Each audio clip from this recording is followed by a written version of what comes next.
Dana Fisk, resplendent in black and gold, singing the national anthem tonight for this preseason game. Tonight's starting goalies are brought to you by NESN.com.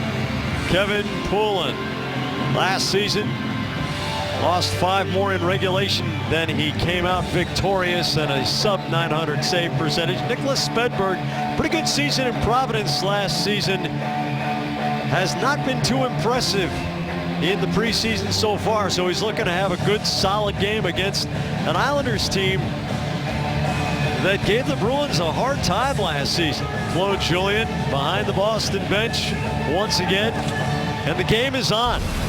Patrice Bergeron flanked by Craig Cunningham on the right, Brad Marchand on the left, Zdeno Chara and Dougie Hamilton, the defensive pair.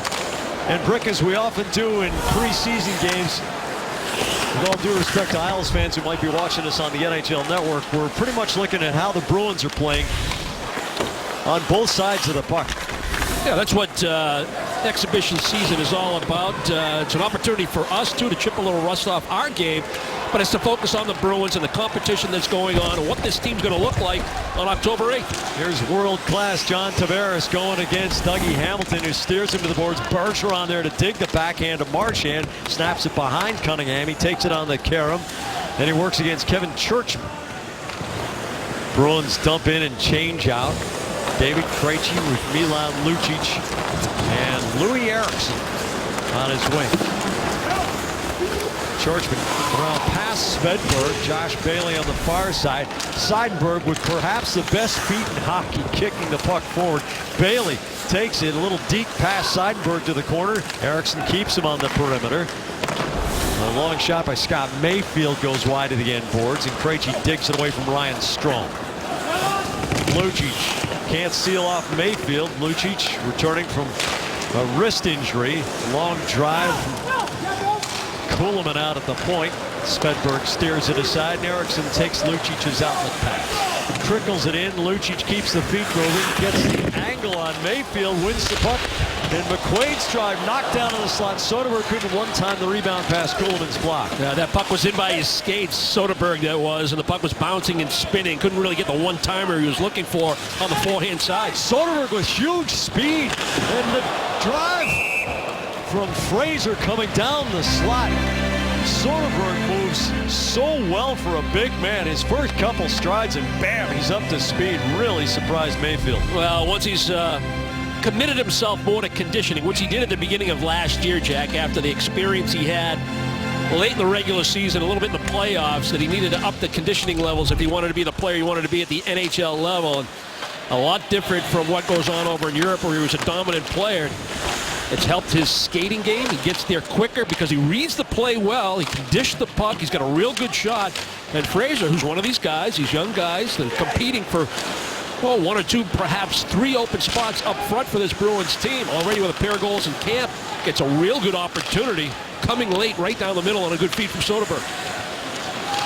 Adam McQuaid stick handling up to the red line, dumps it into the opposite corner. Chris Kelly centering the 4th line tonight. Bruins still without Gregory Campbell. TJ Brennan gives it over to, this will make you feel old, that's Paul Reinhardt's boy, number 8, who just knocked down Jordan Caron. Griffith Reinhardt, really highly sought after defenseman, and he's really going to be a star in this league. Jack, we don't need any help in that area about feeling old. Another birthday in the Brickley family. Yes! My daughter Kayla turns 18 today. Happy birthday, Kayla. Bobby Robbins announcing his presence with a thumping check in the neutral zone. Robbins wearing number 64. Thomas Hickey gives the puck D to D, and Robbins is flying all over the ice, hitting anything in Islanders blue and orange. Yeah, a little look between Martin and Robbins after that hit, so make note of that. Yeah, Matt Martin is no stranger to danger. He loves to mix it up. Hamilton finds Marchand in the seam. Cal Clutterbuck coming back and making contact, as he always does, often among the NHL hits leaders. Bergeron to the corner, gets inside position on Hickey against the wall. spins it over to Marsh, and he chips the puck to the corner. Tavares takes it on the bounce. He's got a Poso on his right. Tavares off a couple of legs. The Poso glides into the corner, gets room against Hamilton, can't hit Tavares on the sweep. Here comes Conacher down the slot for the chance on Svedberg. Churchman gets sealed off on Cunningham's hit. That's part of what makes Cunningham an attractive player, doing the job in the defensive zone, making physical contact to help clear the puck. Tavares tries to get through McQuaid. He seals off the body, and the puck trickles harmlessly to Nicholas Svedberg. One of the guys we talked about in the open, Jack, that's competing for perhaps that fourth line right wing slot is Bobby Robbins. Does not shy away from the physical contact. Hickey trying to make a play along the wall. If you can angle even the best skaters into a position where they have nowhere to go but towards the boards, it's such an advantage for the defending player. It's all about angles, and then finish your check, be committed, good body contact.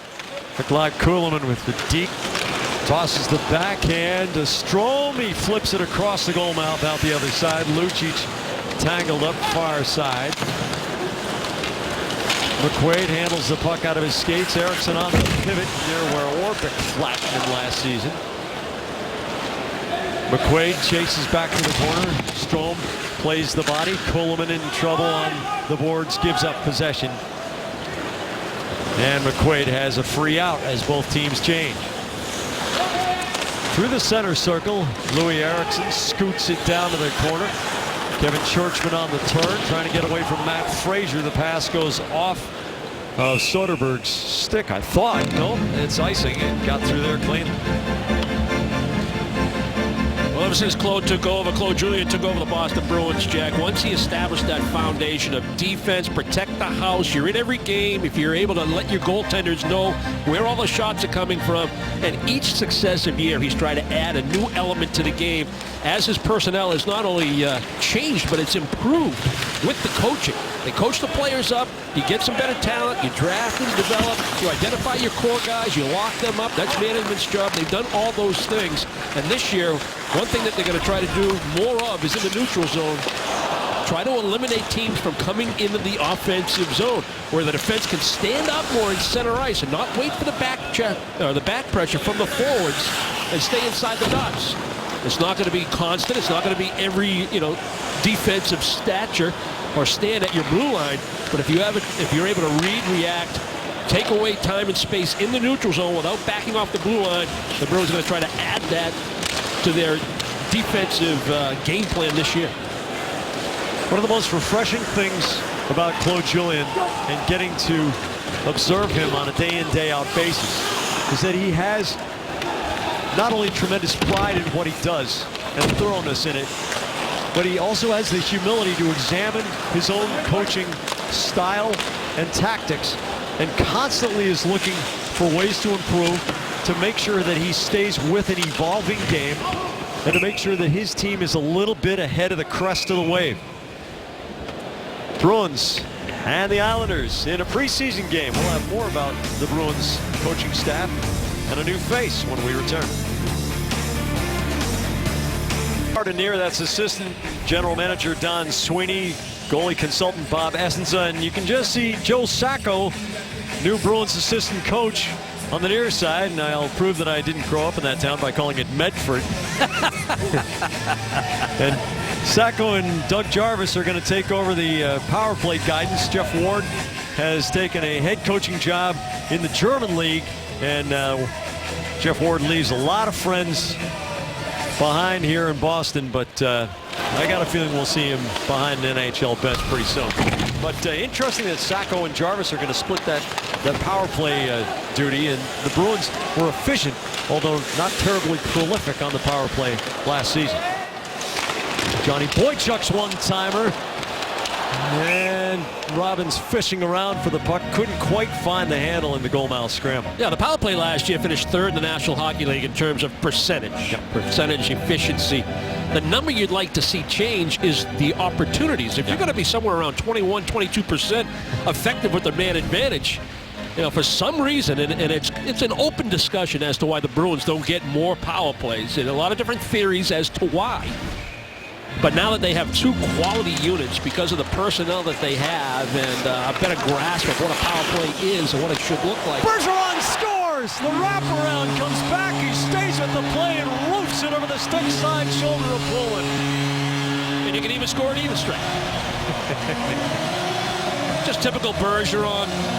Tenacity around the puck, his ability to protect the puck below the goal line. The play is never over when you talk about Patrice Bergeron. Face-off win, pursuit. Nice job from his line mates to try to find open space. The puck finds its way back to him. And he just stays with it. Now you got Poulin leaning in towards the middle of the net, trying to find that puck and look through the legs of his own teammates right in front of him. And when you start to lean to the middle, low to find the puck, what's open? High blocker. And that's exactly where Bergeron went. Brad Marchand goes for a tumble in the neutral zone, and we get an interference call here against Matt Donovan, the defenseman. Islanders penalty number 46, 2 minutes, interference. A little bit of contact, enough there in the eyes of the officials to call interference. I know you had a question at the presser this morning for Claude Julien about diving, Jack. Yeah, if you're going to go down, you better make it legit, because they are watching on video in Toronto and reviewing dives, and players are going to start getting fined for them, and it's going to be a public event. Simon Gagne did not play at all last year. Here's Eriksson's drive and a save by Poulin. Gagne, an interesting case. A big-time goal scorer, especially when he was with the Philadelphia Flyers. Had a significant concussion in December of 2011. Really scuffled for a couple of years. A lot of people thought he was all done, but he's getting a chance here in camp. Hamilton with a rocket goes sailing over the top. Gagne is a finisher.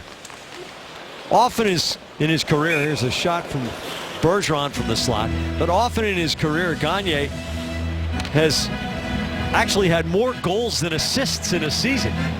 He is a terrific finishing player, especially on special teams. Had 7 shorthanded goals one year. No, he's got a pretty good balanced game when you talk about offense. Sees the ice well, understands the art of the give and go, knows how to get open space in the offensive zone.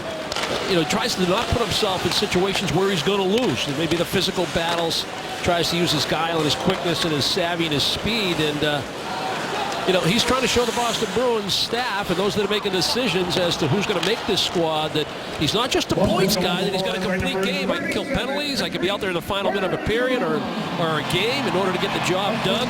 And those are the things the Bruins are looking for, not just the goals and assists. And in terms of the individual player, of course, his first goal, his primary goal is to make the Boston Bruins roster out of camp. But if a team's going to cut you, it might as well be a really, really good and really deep team. And chances are, if Gagne shows well here for the Bruins, even in the opportunity, in the chance that he doesn't stick, showing well for the Bruins in the preseason will make him an attractive acquisition for another team down the line. Boychuk pops it up, bounces around top of the circle. Thomas Hickey scrapes it loose. Josh Baylor with the puck on edge, waits and dribbles it to Boychuk in the Boston end.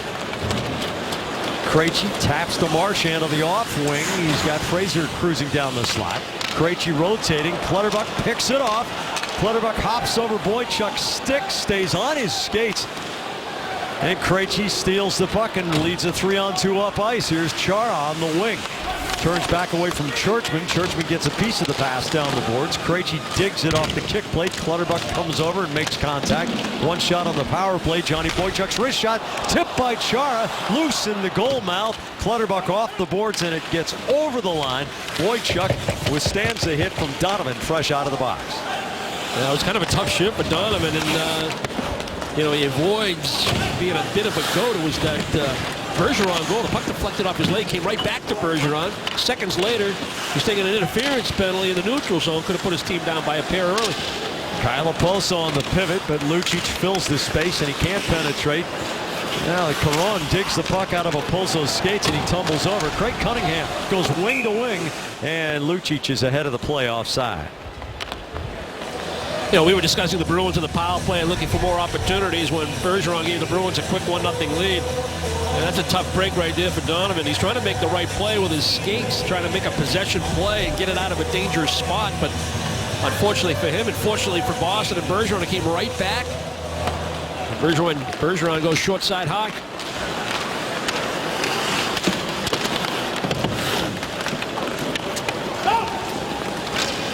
Bartkowski takes the hit from Tavares. It's off of Lucic's skates. Cunningham under pressure from Okposo. Bartkowski quickly backhands around to McQuaid. Rattles off Caron's skates. Cunningham hard pass to Bartkowski. Lucic against the grain. Cunningham recovers. McQuaid to Seidenberg. Couple of quick steps to get to the wall. And the puck rolls down to Thomas Hickey. Both teams change out personnel. Thomas Hickey. Franz Nielsen, who had a couple of shining performances against the Bruins last season. Bobby Robbins chugging through the neutral zone. Anders Lee says hello with a check. Fraser looking over his shoulder. Buys a little bit of time in the corner. Now goes for a stumble. Churchman, the defenseman, over on him. Boychuk snaps to Seidenberg. The wrist shot bounces through Nielsen's stick. Fraser keeps it alive.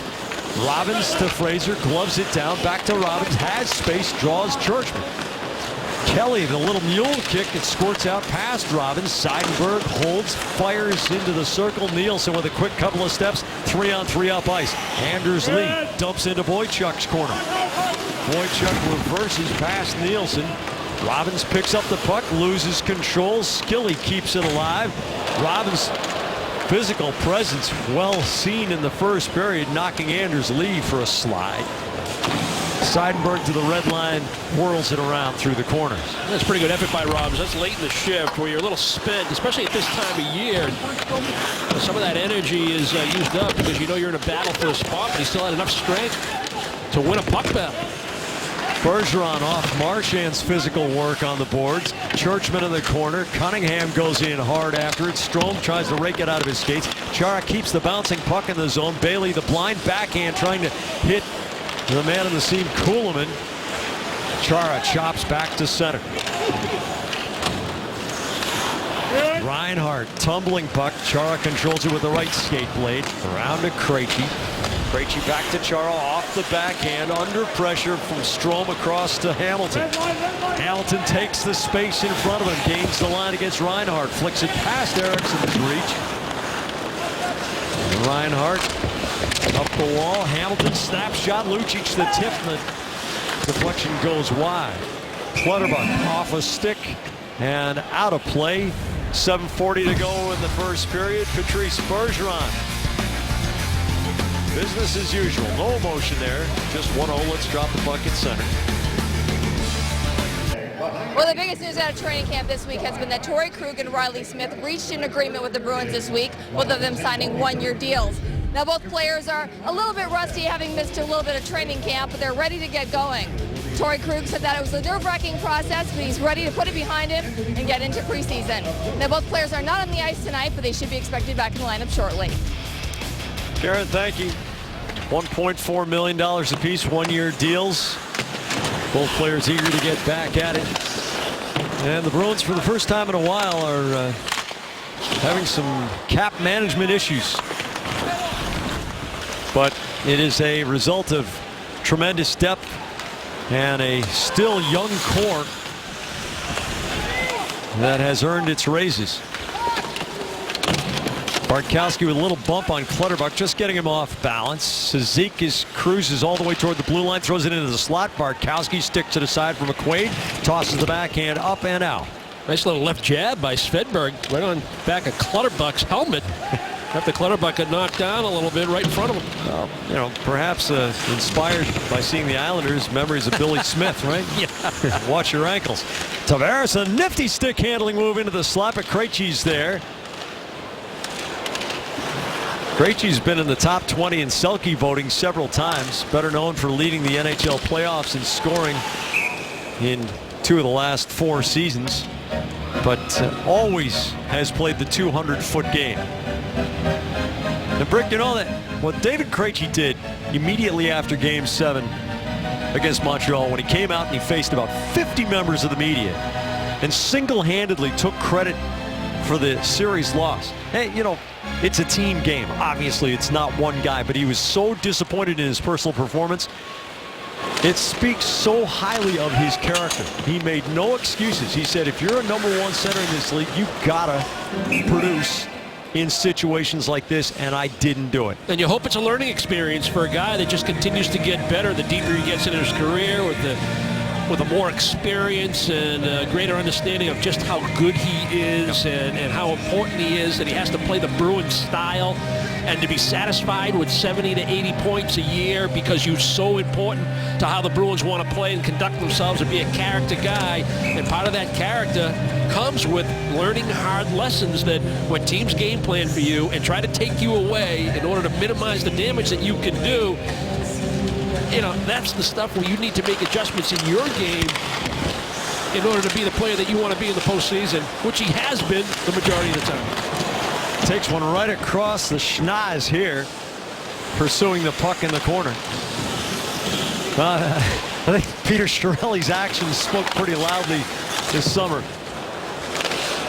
As Krejci got a big extension. Boychuk drives the puck into the crease. Eriksson wreaking a little havoc there. Here's Eriksson. Churchman wraps him up in the corner and waits for a little bit of help. Krejci bangs Nielsen down, comes away with the puck.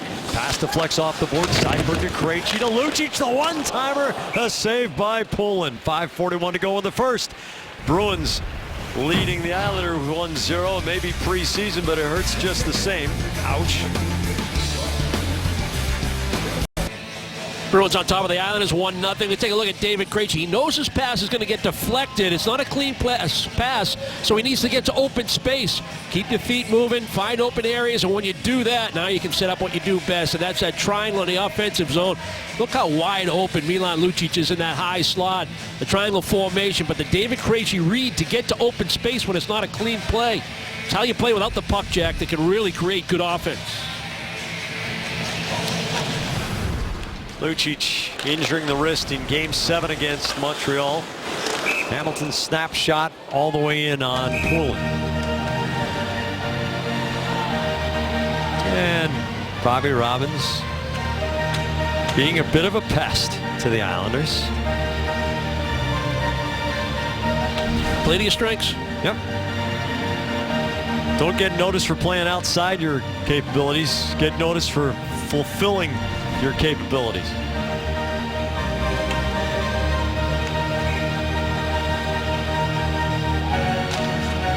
Cizikas wins the draw against Kelly. Kelly on the backhand. Cizikas whacks the puck back to the boards. Kelly rotates to the line to keep it in. Goes indirect off the end boards, but a good read from Scott Mayfield. Zone time of 48 consecutive seconds on the shift. A little bit of an emergency in front as the Bruins don't control the tumbling puck. Casey Cizikas having a good shift, gets it into the middle, but McQuaid takes the puck unopposed. Thread needle pass from Bartkowski, works its way through Kelly to Robbins into the right wing corner. Chara tries to fire it middle. It comes off the skate of TJ Brennan. And here's Kuhlman with a burst of speed, cuts inside, can't hold his edge on the cut across the goal mouth. Dougie Hamilton skates away from Ryan Strome, but Brennan intercepts, loops it, and it rolls on edge down to the corner. Bergeron past Chara to Hamilton, tries to whack the backhand ahead to Cunningham, who takes the hit to get it to Marchand. On the go against Reinhart, hits the brakes from the knees, controls the puck, gets back up, tips it to the blue line. Hustle by Boychuk, keeps it in. Off the glass, around to Brennan, spinning away from Cunningham. Bergeron seals off the exit route, but the Islanders still manage to clear. It's Josh Bailey. Patrice Bergeron's speed is not the kind of noticeable speed like a Phil Kessel. Here's Donovan teeing it up. The rebound, Bailey can't get it past Svedberg. Bailey fires away, and it bounces down to Bergeron. But Bergeron is so great at going wing to wing in support. 2-on-1, Marchand to Cunningham, saved by Poland, diving right to left. and the puck stays loose along the apron. Both goaltenders, each end of the ice, making quality stops. Svedberg got 2, both of them up high with positional stops in that butterfly position, just letting the puck hit him up around the neck area. And then a good effort by Poole on the 2-on-1. Marchand and Cunningham. I was going to guess on sound that hit him in the mask, but yeah, it might have sounded more like that neck protector. You got eyes like a hawk. Soderberg one-hands it away back to Bartkowski. He spins the puck back into the Islanders zone, and we get a stoppage, and Svedberg's got an equipment issue, maybe because it hit the neck protector. Yeah, the neck of the mask. The drive through traffic by Donovan. It's a high drive. Svedberg did a pretty good job to try to get himself in position to get a good look at it. Then the 2-on-1 after Marchand made a nice little self-pass up the wall. Perfect pass to Cunningham. Cunningham did what he tried, what he should have tried to do, which was to elevate that puck, go up under the crossbar. But Poole, a pretty big kid, gets across. Good push right to left. And able to get enough of that puck to keep it up. Cunningham tried to bank it in off him after that from below the goal line. Well, as you said in the pregame break, this is a guy who's got a scoring touch, couple of consecutive 25-goal years, and he had 20 the year before, I believe, in Providence. So he has proven that he can score consistently at that level. Now, can he contribute consistently at this? Kyle Okposo with the tight turn. Gagne reads it. It's off his skate. Second chance. And Tavares spanks it cross ice. McQuaid buries Conacher along the end wall. Tavares spins the puck middle, but there's Soderberg. Carl Soderberg chips it ahead. Matt Fraser softly past Churchman in the corner. Fraser intercepts Mayfield's attempt. Chara on the pivot at the line. D to Hamilton through the stick of Conacher. It wobbles all the way to Fraser. Fraser chops it to Gagne. Backpedals away from Churchman's pressure. Shields the puck. Gets it back from Soderberg and misses wide of the post. There's that give and go. Simple little hockey. Heads up play. Good decisions by Gagne. Good return pass Soderberg. Gagne out of the cycle in the corner. Comes high circle, has a lot of options, gives to Erickson. He closes, throws it into the goal mouth. Soderberg there to keep the puck moving. And the Bruins have more zone time. As we got this new pop-on gizmo after a team gets over 30 seconds of consecutive zone time this year. And that's generally when defensemen really start wearing down and having difficulties. Yeah, a strong shift, especially by Gagne. Just his smarts in the offensive zone. We talked about him knowing how to find open space, the effective short little pass, the give and go. You isolate a defender, you 2-on-1 him as best you can, and try to find that open space. Got a real good look, just missed low glove side. Seidenberg to head off Lucic's stick. Brennan back past the red line. Brennan over to Reinhart. And the Islanders are offside with a buck and a half to go in the first. Make sure you always know when the Bruins are on NESN. Download the schedule into your favorite web, mobile, or desktop calendar program now. Visit NESN.com/schedule.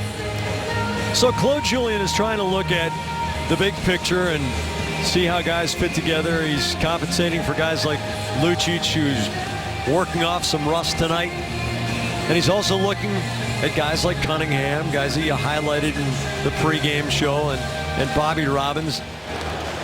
And how do you impress individually while at the same time you're showing the coach that you totally get it and you fit in team concept as well, in an unselfish system in which often it's hard to shine as an individual? Well, it all begins with team concept. That's where it has to begin, no matter what kind of player you are, whether you're a Sagan Kessel type player, or if you're a Craig Cunningham, Bobby Robbins type of player. It has to be team concept. What is my responsibility on the ice each time I step out there? And in the Bruins system, it's defense turning into offense. And if you play that style and have that believability and allow your skill set to then allow you to play within the system, you will get noticed, and you will probably play your best hockey as a result. The system is your friend. The Bruins ice it here. In Boston it is. Yes. And now we're used to the hybrid icing. And it would seem that the linesmen are used to it too. It's There were 0 icing-related injuries last season, and that's a good thing. It's hard not to miss some of those all-out races to the end boards for a loose puck, and one remembers Brad Marchand in the Stanley Cup final setting up a goal on a situation like that. But both parties, the management group and the players, decided it shouldn't be part of the game anymore, and now it's in its second season. And to follow that up, Jack, with the icings now and the strategy that every team used a year ago, if you ain't cheating, you ain't trying, right? Isn't that the old phrase where you'd have a winger come in to take the face off, get thrown out on purpose to give you maybe 4 or 5 extra seconds to catch your breath after an icing because you can't make the line change. And now the league has addressed that as well, as well as backing people off. Yeah, and a wider trapezoid. Yeah. They've moved the points where the lines off the end board touch the goal line much wider, so goalies are going to have a lot more latitude there. They're going to be able to play the puck farther away from the post right after Martin Brodeur finished up with the New Jersey Devils. And also hash marks wider at the sides of the circles in the attacking zones for the wingers. Kelly coming out high, 30 seconds to go in the period. Strome up to center. McQuaid knocks the puck back in. And it's almost like if you've ever had the misfortune of having food poisoning for Adam McQuaid, get it all over with, right? Get it out of your system. The injuries just dogged McQuaid for a year and a half, and it wasn't like there was a whole bunch of pattern to him. He had the nagging, what was it, core injury or mid-body injury, quad or whatever you want to call it, wouldn't go away. But man, he's looking physically fit right now. Oh, absolutely. He never looked healthy last year, and you've watched him closely here in training camp.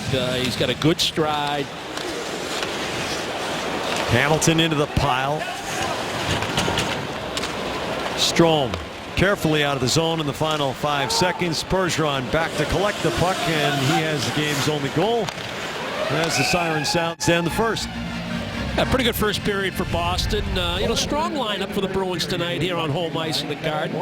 I'm not sure it's their A team, but they got that strength on the back end and strength down the middle, which really is the core strength of this Bruins team, and they look good in the opening 20. Yeah, some jobs up for grabs. Bobby Robbins thumping the body around, and Craig Cunningham digging hard against the boards. Dale and Barry, nice to be back with you, boys. Boston Bruins Hockey on NESN is brought to you by Ace Ticket. And it's filled in pretty decently here as we head toward the second period. The Bruins and New York Islanders playing a preseason game at TD Garden. And the Bruins with a 1-0 lead thanks to Patrice Bergeron's goal at 6:45 of the first period. Well, earlier tonight, Garrett Austin filed this report on the Bruins captain, who continues to set the premium level. Thanks, Jack. As all these question marks get filled this week, there's one thing that's never questioned: Zdeno Chara's fitness level. At 37 years old, he's entering his 18th season in the league and his 9th as a Bruin. This morning, head coach Claude Julien had high praise for his captain's conditioning. He continues to dominate, in the fitness testing every year. He wants to be the best, continues to be the best. So I think just saying that is pretty impressive of an athlete his size. It's not easy. When you look at pull-ups, when you're 6'9", you're 250, and you're doing more pull-ups than anybody else, it's not just impressive, it's really impressive. Yeah, I'm pretty sure I've never done 35 pull-ups combined in my life, but he did 35 in a row. And, can we just stop comparing young, tall defenseman to Zdeno Chara? Because there's never going to be another guy like this, ever. Yeah, and it's such it's a luxury to have him as your captain in the lineup, a guy that wants to play every night. Remember at the end of the season last year, you're trying to get him out of the lineup, give him some rest for the postseason, wanted nothing to do with it. Yeah. Again, it speaks to his conditioning, his commitment to the conditioning, the fact that he grew up understanding the value of being a highly conditioned athlete, and then the impact it has on the rest of the team. It reminds me of Raymond yep. Bourque. The teams that I was fortunate enough to play on in the late 80s, early 90s here in Boston, when you have your ultimate player, your captain, your leader, and he's the most fit, and he's the most committed, and he practices like it's game conditions, man, that can make you a good team. Patrice Bergeron trying to get away from Thomas Hickey along the wall. Hamilton with room, the blast tipped in front. Marchand getting the stick in good position, but it flails wide. Chara ahead to Hamilton. Hamilton spins it, it hits the dasher, bounces past Hickey. Marchand tries to center and Donovan blocks it. Bergeron snaps it on the blade. His stick tries to reverse, but Tavares is there. Okposo can't thread the needle, and there's Chara again. Chara, an extraordinarily well-educated man and self-educated as well while he's been a professional hockey player. And one of the things he's worked on hardest is becoming a better leader. Perhaps tried to do it too much when he came here right away for what turned out to be a disastrous first season at Boston. It almost seemed, Jack, that the criticism, if you can phrase it that way, when he was early in the captaincy with the Bruins, is that he wanted everybody or expected every player to have the same value system as he had, and it's just not possible.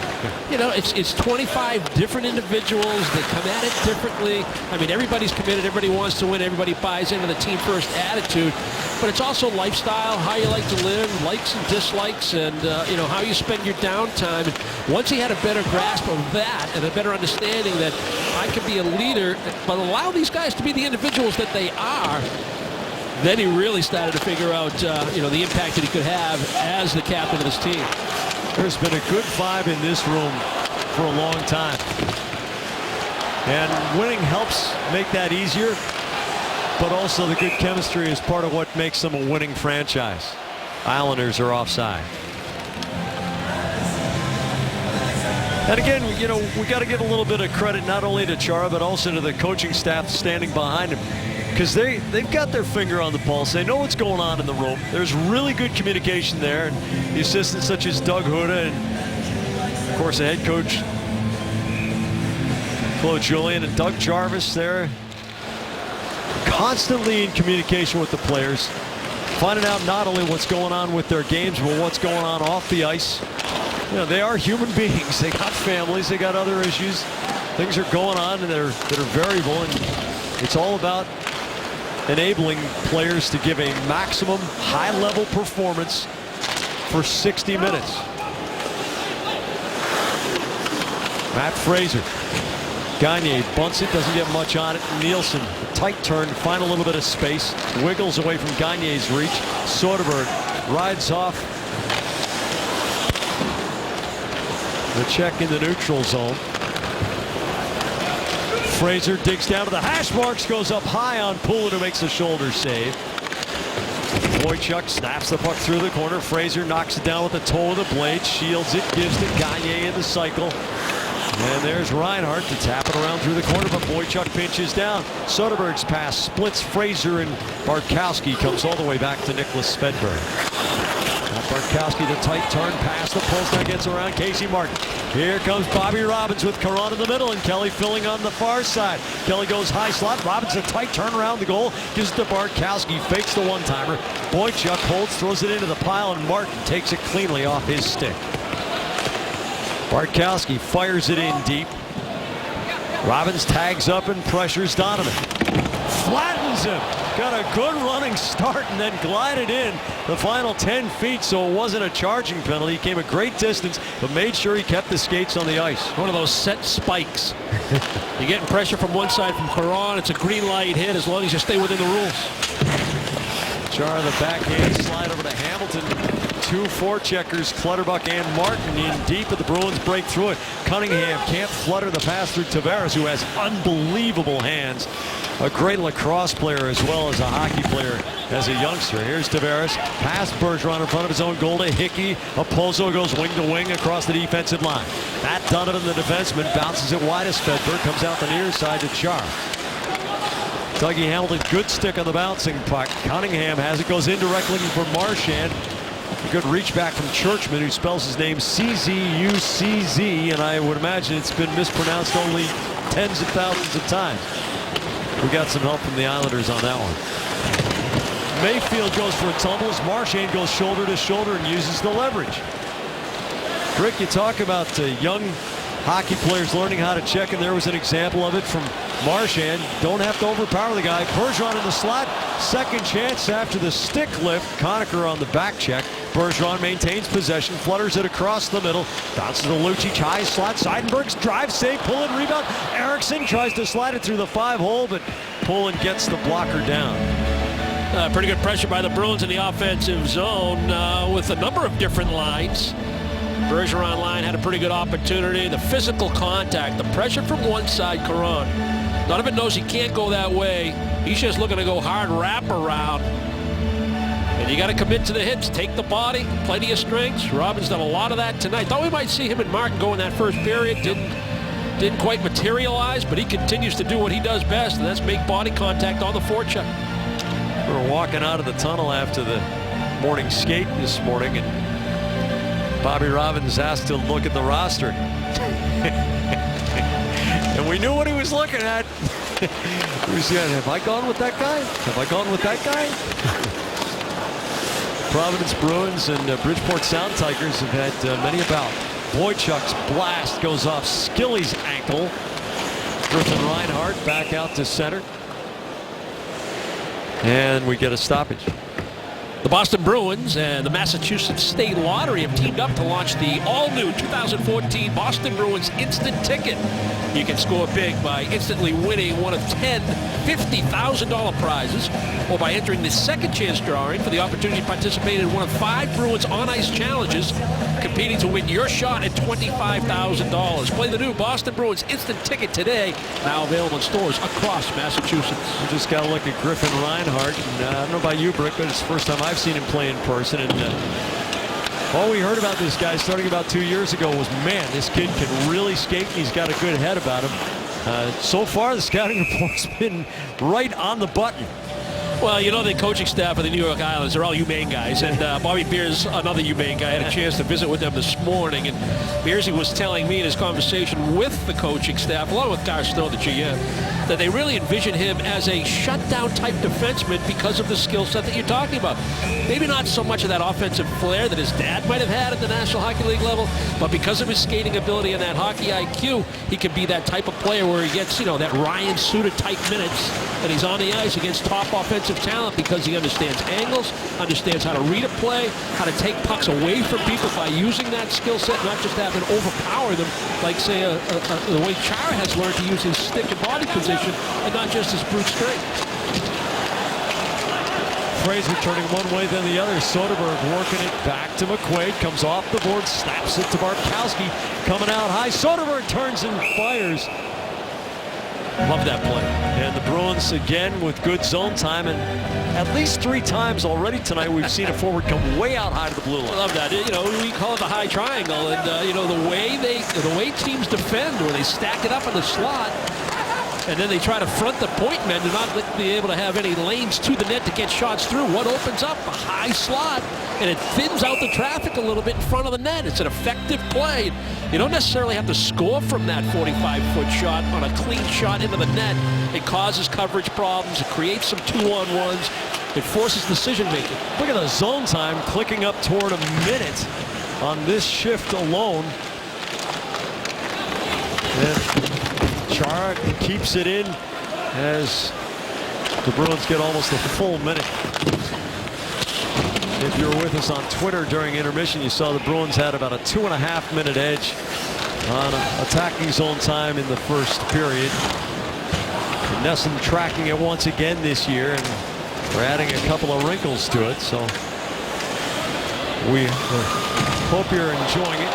Matt Donovan goes for a tumble under Robbins' hit. Robbins has really made his impact felt in this game. Credited with 6 hits in the game. And that leads all skaters. Josh Bailey fishing the puck out of his skates has Frans Nielsen straight up the boards. Okposo cutting through the center circle, but the Bruins shut down the space. Is this a little bit of the system work that you were talking about, Brick? How if the Bruins can turn the puck over closer to goal, they're going to do it? No, I'm talking about the adjustments the Bruins want to make through the neutral zone, more or less. So the defenseman would hold the dots, wait for the back pressure from the forward, and kind of channel the puck to the outside of their own zone when it was a 3-on-3 perhaps. Okay. You know, the 3-on-3 is not there in the neutral zone immediately, so they hold their lane. They maybe allow you to come in the offensive zone, but it keeps the play to the outside, allows the goaltenders to read where the shots potentially come from, and it puts a tremendous pressure on the back checking forward. Now if you have a chance to stand up in the neutral zone, that's more the adjustment we're talking about. Bergeron's going to go for tripping Anders Lee. Got the stick toward the puck, and Lee had his feet moving. And Lee went for a tumble. The Bruins will be on the penalty kill when this game resumes. Bobby Robbins has handed out half a dozen hits. And they'll pass some ice bags around in the Islanders room. Tonight's poll is presented by the new Scion TC. Which sport has the best preseason? Reply A for the NBA, B for the NFL, C for the NHL, or D for MLB. Please text your answer to 536-536. Message and data rates may apply. Text HELP for info and visit NESN.com/terms for terms and conditions and privacy policy. Play to your strengths. Might be a hockey audience watching that one. You know, my oldest brother John interned with the Texas Rangers back in the day. After he had got his master's degree in sport management at UMass. And, I went down to visit him during spring break because I was in college. Yeah. Tavares can't connect to Conacher. Nielsen winding around. He's a pretty niftily skilled player. Isles on the power play. And I watched firsthand Major League Baseball spring training. And the Texas Rangers were an older, experienced team. So, were you watching the starters drive toward the golf course after the third inning? There wasn't a whole lot of sense of urgency. There wasn't a whole lot of competition for jobs. Right. TJ Brennan can't get anything on it. Nielsen back to Brennan. He scores on the tip in front by Conacher. Or maybe it got cleanly through. Conacher was creating a screen in front of Svedberg. Not sure if he made contact, but the puck leaks through, and it's a 1-1 game. You know, Conacher's not a big guy, and you know, he has to work the front of the net given the formation and where he is relative to the offensive zone. It looked like this drive just deflects off Svedberg. It's like he just got a piece of it. The puck skipped. Hard to tell if Conacher got a piece or if it deflected off Boychuk. Maybe this angle will give us the best look. Hard to tell. A lot of bodies, but it gives you a good idea what the goaltenders have to deal with on shots from the point. Shots don't have to be bullets. They just have to get through, be accurate.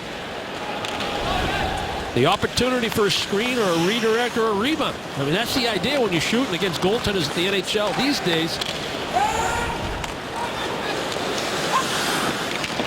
Cizikas off Svedberg's steer to the corner. Martin, the backhand, saved by Svedberg, and he covers up.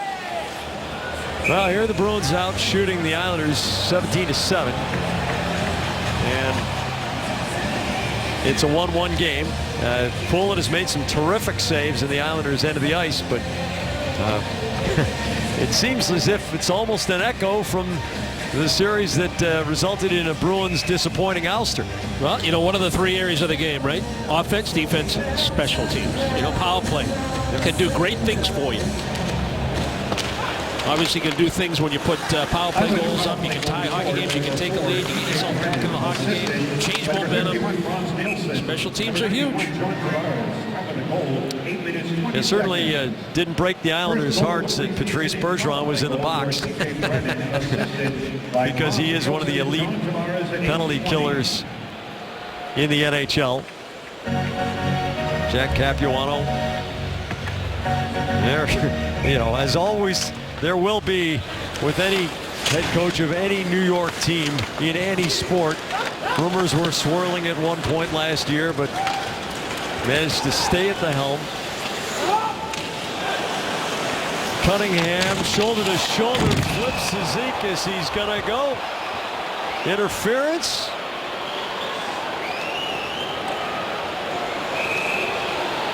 Marchand. Well, that happened in the neutral zone, Jack. This exchange between Marchand and Donovan. Donovan tried to stand up in the neutral zone. And Marchand thought he went a little low on him as he released the puck on the indirect pass down the wall. And then he took a shot at him in the back of the head. I don't know if Donovan was kind of lunging at him, kind of lost his balance a little forward, but Marchand didn't like it.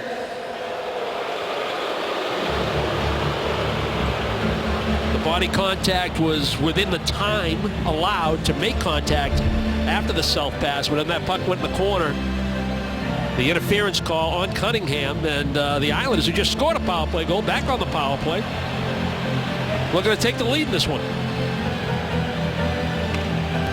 T.J. Brennan getting credit for the goal at 8:20, and now we're at the 9:08 mark. And here we go again with an Islanders power play, but Marchand breaks forward with Bergeron. The backhand floats toward Bullen. He spills it out of the glove, and it was almost an easy chance for Bergeron. Opozo zips it. Wing to wing to Tavares, shields but gets caved in on Hamilton's check. Chara cruises over to the boards to take the puck. Tavares drops it to no one, and Brennan retrieves to the Islanders line. On the bounce, Nielsen can't backhand it past Chara. Hamilton seals it off with a skate, tumbling puck. Conacher shields from Gagne. Brennan off Tavares' skates back to center. Yeah, that wasn't intended for Tavares. He was trying to get the puck over to Nielsen on the half wall. Brennan takes the space. Opozo, the short backhand pass to Nielsen. Caron gives him a bump. Brennan a lot of space near the blue line, but Kelly gets a piece of the puck. Opozo in a tangle, gets there first. Opozo settles it, flattens the puck, takes the hit, but his pass offline. Dougie Hamilton over there on the board. Good stick by Kelly initially, then a good force because Opozo didn't have time to make a play, and then a good read by Hamilton to take away time and space. About 3/4 of a minute to go on the power play for the Islanders. Brennan wrists it around the boards. Seidenberg knocks it down, keeps it away from Strome, bounces right in front. Coleman getting a piece of the puck, but Boychuk there to spank it the length of the rink. Bruins change out the penalty killing forwards. It's Marchand and Bergeron back out there for the final 20 seconds of the penalty kill. Ryan Strome with a rolling puck, taps it past Seidenberg. Boychuk takes the hit. Seidenberg right there next to his defensive pair, but can't clear the zone. Strome turns, faces Bailey, tries to get it back in front. Boychuk knocks it down. It's a scramble. Bouncing puck on the clear by Seidenberg. And here's Bergeron stretching it wide. Penalty coming on the Islanders. Bergeron goes right to the net. Tries to drag the backhand behind, but Poulin keeps it from getting inside the post. Berkshire Bank Rewind coming up next. We take a look at Patrice Bergeron's goal that gave the Bruins a 1-0 lead. 30-second break, and we'll be right back with you. Time for the Berkshire Bank Exciting Rewind. We're going to take a look at the Bergeron goal back in the first period that gave the Bruins the 1-0 lead. Faceoffs are critical. It's all about puck possession. Claude Julien talked about it this morning at his presser, saying we want to win as many faceoffs as possible because scoring goals and controlling the game and preventing goals all start with possession. And Bergeron, maybe the best faceoff man in the league. Top of your screen, get a look at the effort by Cunningham. He locks up with Hickey. That allows Bergeron a chance to get in on the puck. Beautiful use of the body, Jack, to protect this puck. Left side of your screen. Tavares actually wins the draw, but look at that little left leg extension. Use your backside, protect it. Tavares is a pretty good defensive player, but Bergeron's able to shield him in order to protect the puck for the wraparound, and sometimes you got to get a good bounce. That puck deflects off 46 in white. That's Donovan, the defenseman for the Islanders, comes right back to Bergeron, who buries it short side high. Tavares relaxes just a minute because he thinks the puck is gone, and at that time, he gave the Bruins a 1-0 lead.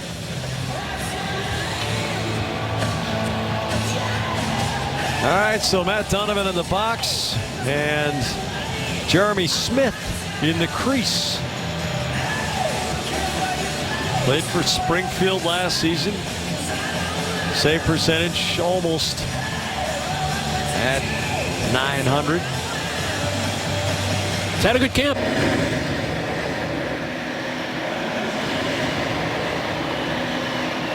Bruins have added institutional depth big time in the last 30 months. Soderberg slides it past Gagne. Soderberg, Eriksson, Bergeron up front. We saw Soderberg and Eriksson have terrific chemistry last season, and Gagne is one of the point men along with Hamilton. Up to the attacking line of Bergeron. Chips the pass for Eriksson. Good strength on the stick from Scott Mayfield, pinning Eriksson's stick. Yeah, this is that same power play from a year ago when Gagne is taking Riley Smith's position on this unit. Riley Smith not playing tonight. Here's Clutterbuck with a giveaway. Centering pass. Reinhart denied. And Smith makes a big stop for Boston as the Bruins get sloppy on the power play. Pretty good stop. You come into the game a little cold. Just beyond the midway point, you make a mistake handling the puck, and it leads to a quality scoring chance.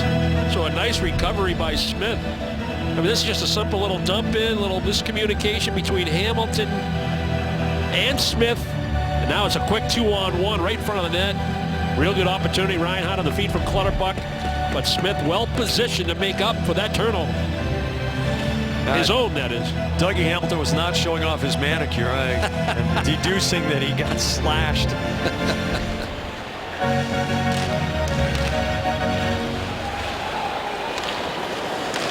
Griffin Reinhart banks one off the boards. Boychuk has Marchand and Krejci sprinting ahead, gives to Krejci around Cizikas. Nifty stick handling move. Lucic takes it out of the air, fires across the crease. Krejci upended as he goes past Reinhart. And now Churchman gets the goalie's stick back for him. Krejci one-time cross ice from Marchand. Draws Reinhart and Cizikas. Lucic moves the feet out of the corner. The chip pass to Krejci at the left point. Pass Martin's stick to Boychuk. The tap to Lucic. Quickly back to Boychuk. Krejci's one-timer off Churchman's skate. Marchand. Krejci. Marchand closes, swings it through the high slot. Boychuk was taking a different angle. Boychuk and David Krejci wanted to switch sides because Boychuk's got the better one-timer than David Krejci. You want Krejci on the right side perhaps to make more plays, more puck possession. And as they were switching, Marchand on the attack at the top of the circle thought he had Boychuk coming down the slot. 0 shots on goal for the Bruins. Donovan is out of the box. Hickey holds up Kelly as he goes toward the corner. Robbins sticks out his butt against Mayfield to try to shield it and get some space, and Kelly takes advantage of that to carry the puck in front of the Zamboni doors. Bruins had 57 seconds of zone time on the 2-minute power play. Robbins jabbing along the board. Seidenberg's drive stick saved by Poulin. Robbins gives Hickey a pretty hard bump. And the Islanders send the puck the length of the rink. It'll be icing.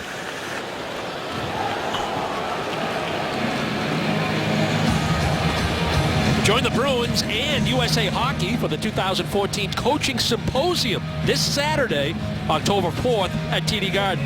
This free marquee event offers USA Hockey accredited coaches a valuable opportunity to learn from the very best hockey experts from across the country. To register tonight, visit bostonbruins.com/youth hockey. Jack, I'll be emceeing that event again this year. So come on down and check it out. It's very worthwhile. Yep. It is an investment in the game from the people who play it and coach it at the highest level.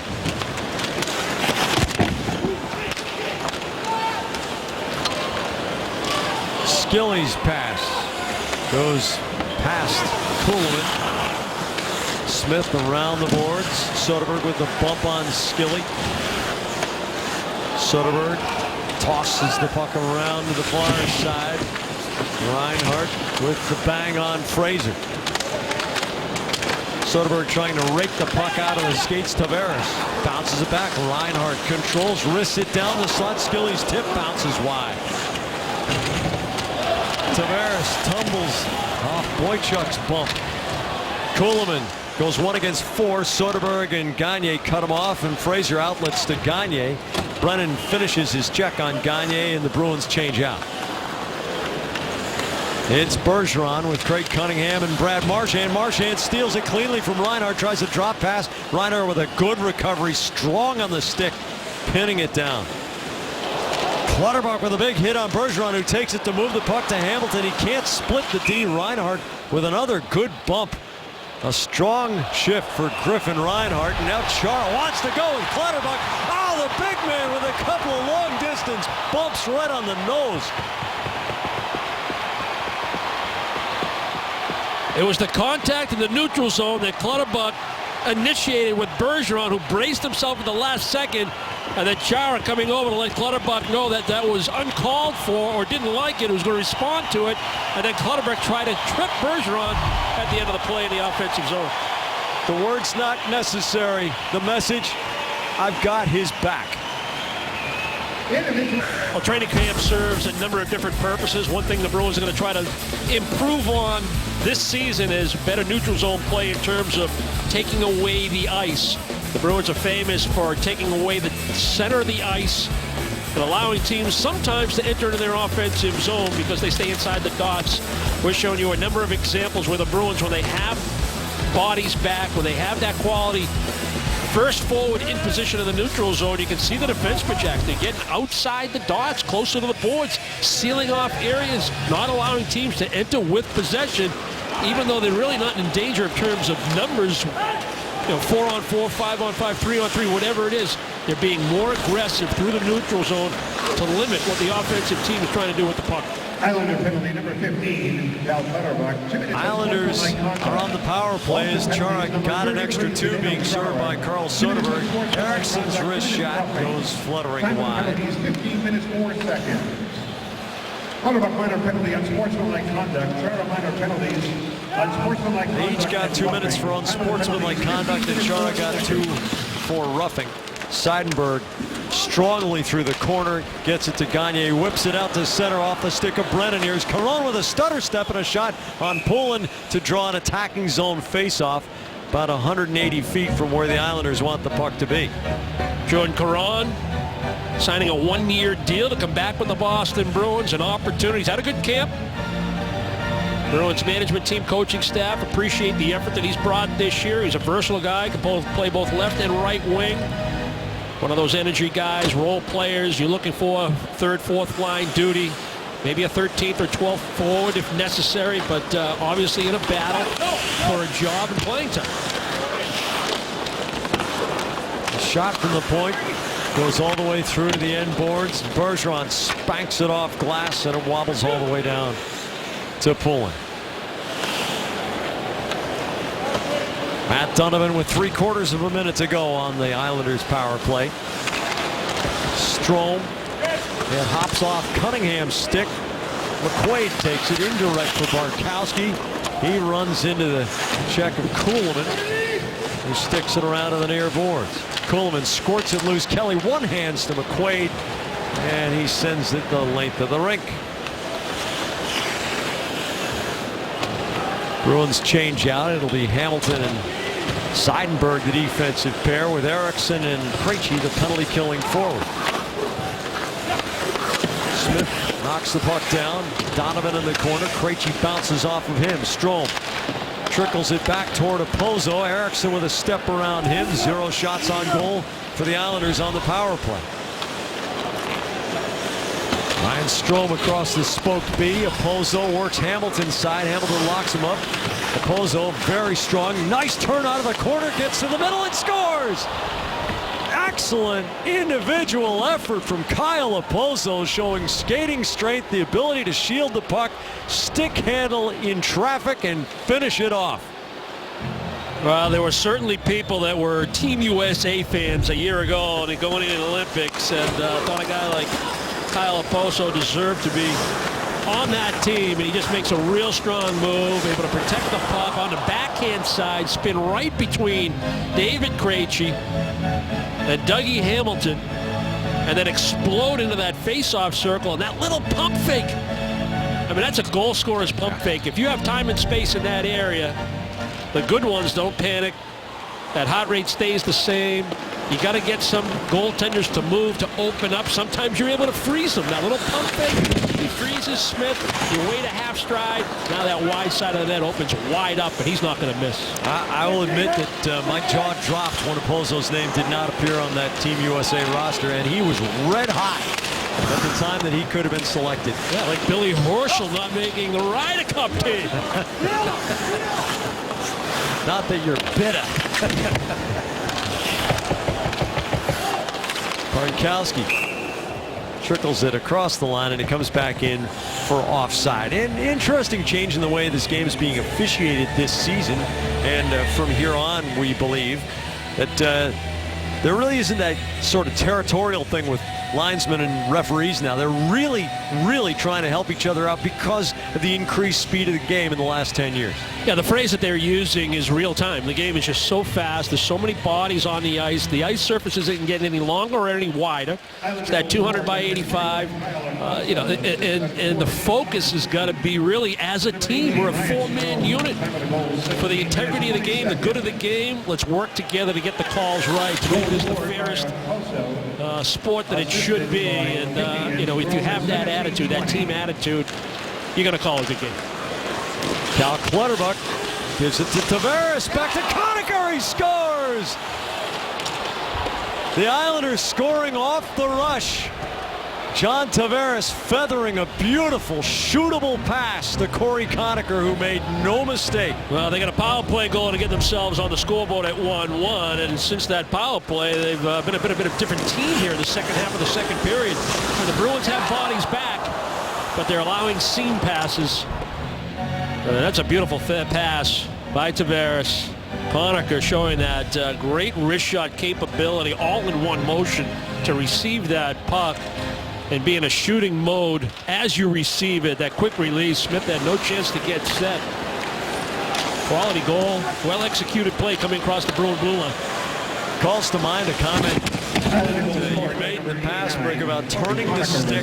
Now Tavares showed with his hands that he was maybe going one path with the puck, but then he turned the stick at the last moment and he angled it back across the grain. And that was exactly where Conacher was hoping the puck would be.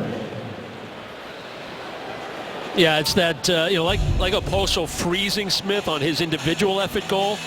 It's that rolling of the stick. I might try to find, you know, Clutterbuck on the net drive. Maybe I'll throw this puck right at Smith's pads, look for a rebound. Oh, wait a second, I got a better option. I've convinced people that I might try plan A or plan B. Well, plan C was really what I had in mind all along. And he finds Conacher coming late. But that's a quality pass by a real good player.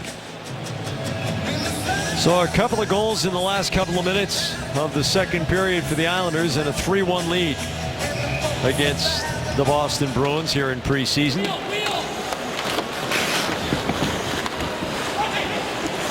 Frans Nielsen, Cunningham gets the shot off from a bad angle. Hickey rolls it back to his goaltender with exactly a minute to go in the second. Tonight, following Bruins coverage, check in with Jamie and Elle for NESN Sports Today, presented by People's United Bank. They'll have more on the Bruins and a complete recap of the Patriots' loss in Kansas City last night, including safety Devin McCourty in studio. Get all you need to know tonight after our Bruins coverage.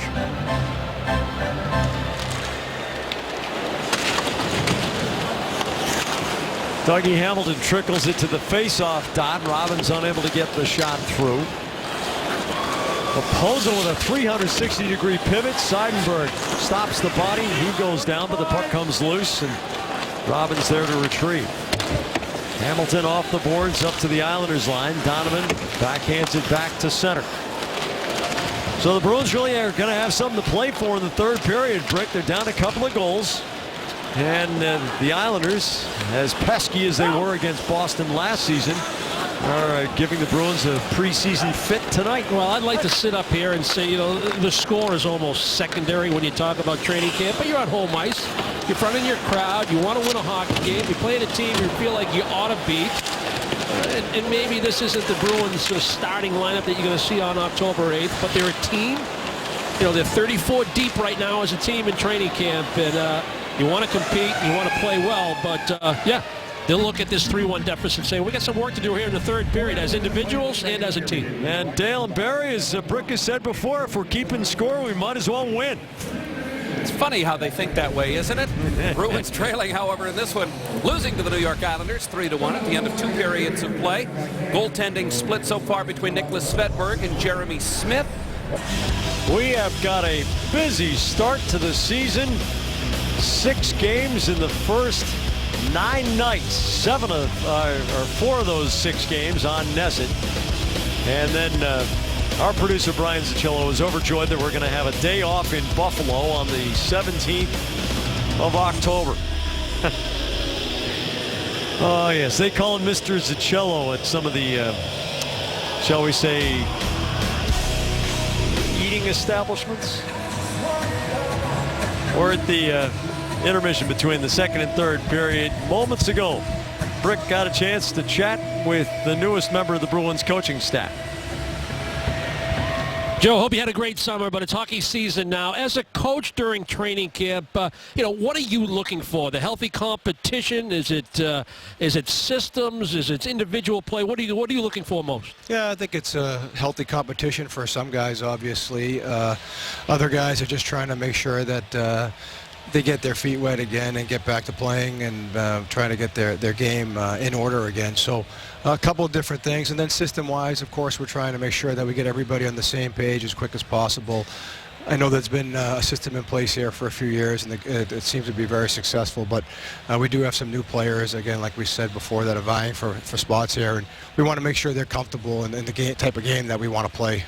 And how satisfied are you with that healthy competition? Is it something that's going to allow this team to be better than they possibly could be from a year ago?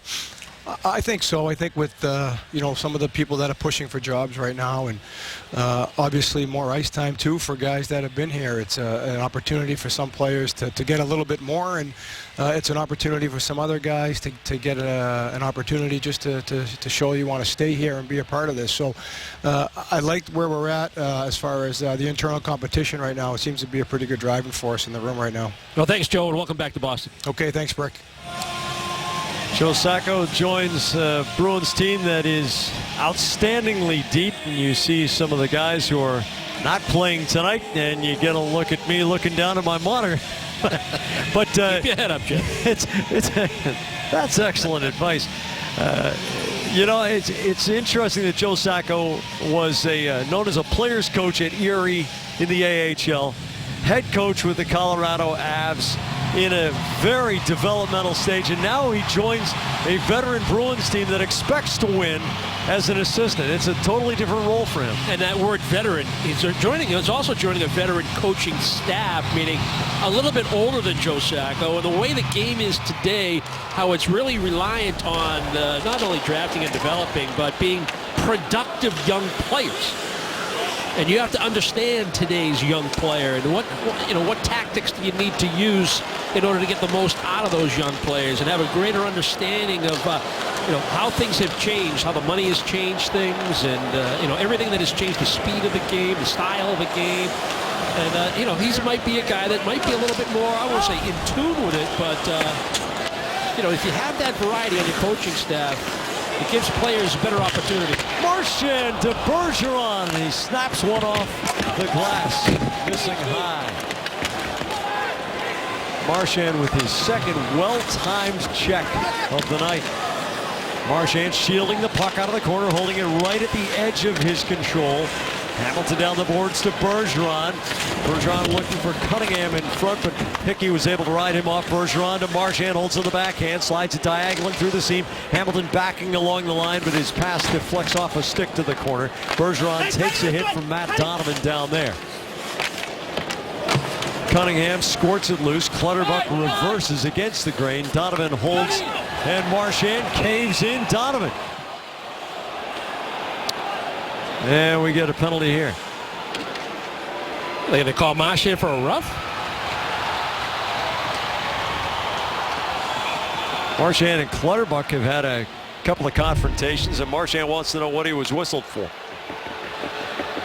Well, he did leave his skates, and he made contact with the stick. Well, that is the penalty call. They kind of used that stick and gloves to get it to the back of the head of Donovan. They've had a little something going. Take it back to that exchange they had in the neutral zone that drifted into the offensive end for Boston. But Marchand will go to the box. Islanders will go on the power play.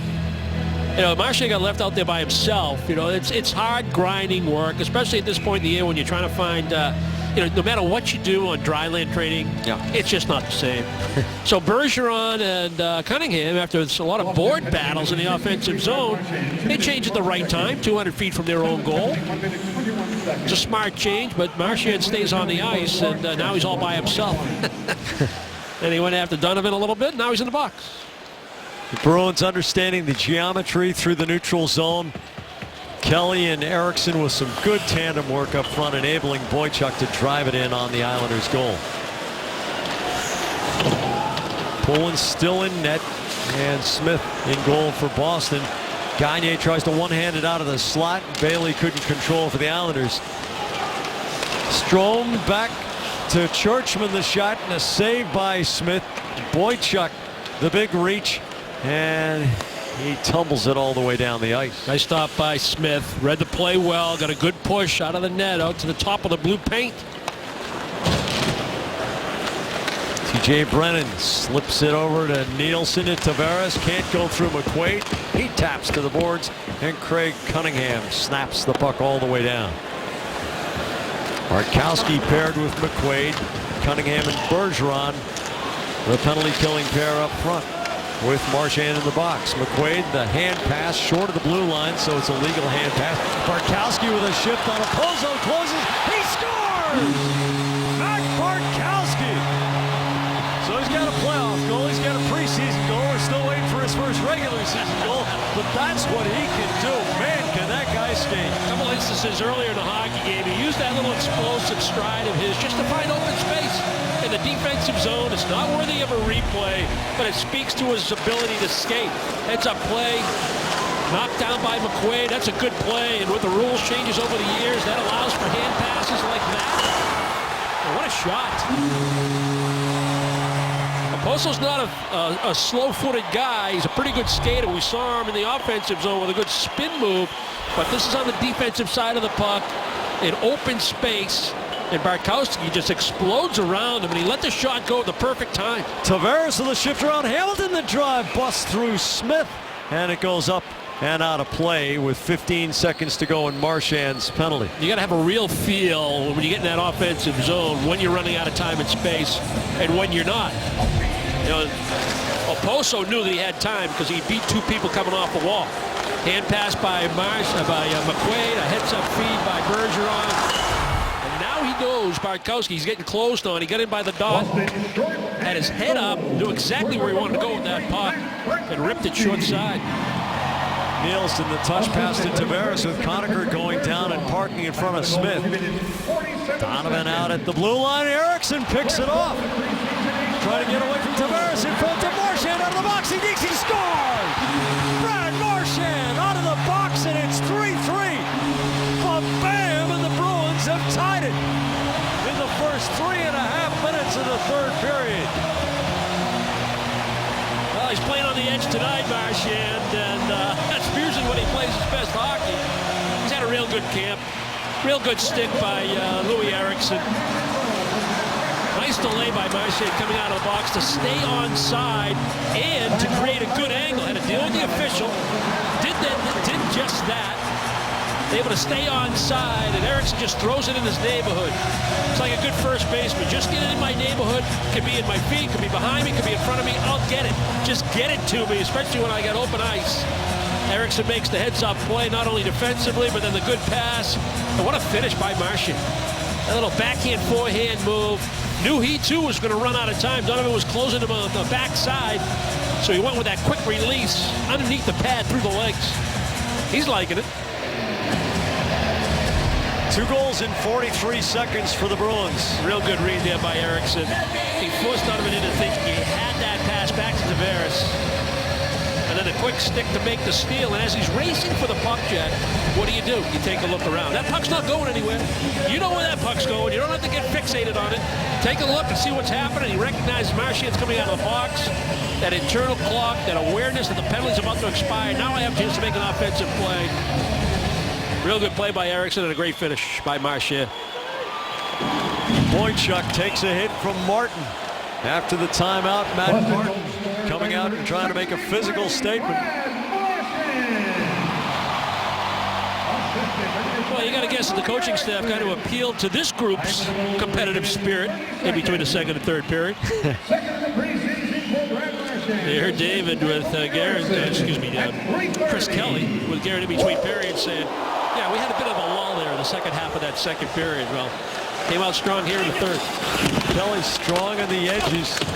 Maintains possession and gets it to Caron. Back of the goal. Caron returns to Kelly. Up the wall for Boychuk. Slides it across to Seidenberg. The snapshot tipped on the way through. Robbins wreaking a little havoc, and he bangs against Martin. Boychuk tries to fire it middle. Churchman blocks it. Cizikas sweeps it forward. And here comes Skilly. The off-foot snapshot. Saved by Smith. Let's go Bruins. The chant at the TD Garden. Caron's shot goes off the stick of TJ Brennan, up and out of play. So the Bruins with a shot of adrenaline here in the beginning of the third. Yeah, it's all about decision making, especially if you're a defenseman in the Bruins system. You see Boychuk pitching down the wall. He takes a look over his left shoulder. Yeah, I have help. I have Kelly coming to protect me on the backside. I'm going to pitch down the wall. He tries to make a play to the front of the net. That gets deflected. But the Bruins have enough back. They stay inside the dots. Kelly makes a good read. He allows Smith to know that that shot from Skilly is going to come from outside the dot. That's a save you got to get from your goaltender, and they get it.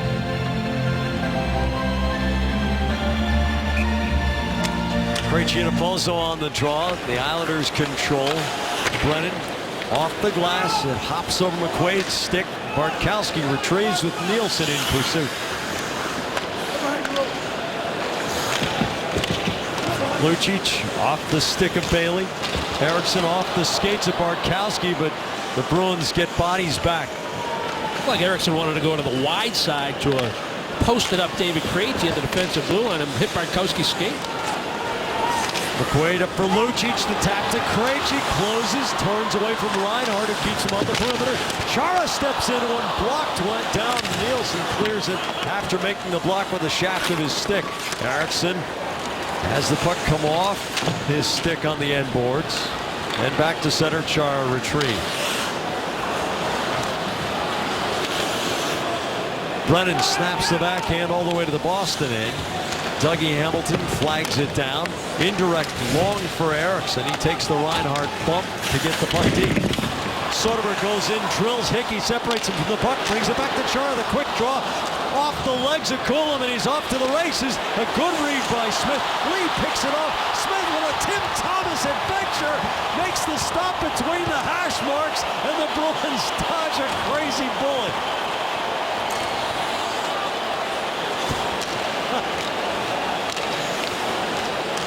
Ryan Strome into a pack of black and gold sweaters, and Smith will calm us all down. Well, as a goaltender, you got to be decisive. You got to make up your mind and commit to it, especially when the puck's up for grabs. Good shot by Conacher. Now he's got a major advantage because the Bruins are just kind of flat-footed. Frazier just came on the ice. Chara had the shot blocked. Smith commits to it. He just doesn't get this puck wide enough or high enough, and it was close to being offside. The Islanders make the steal. Lee tries to go forehand, backhand. Smith gets himself back in position to make the stop. And the Bruins do enough to keep this a 3-3 hockey game. Oh,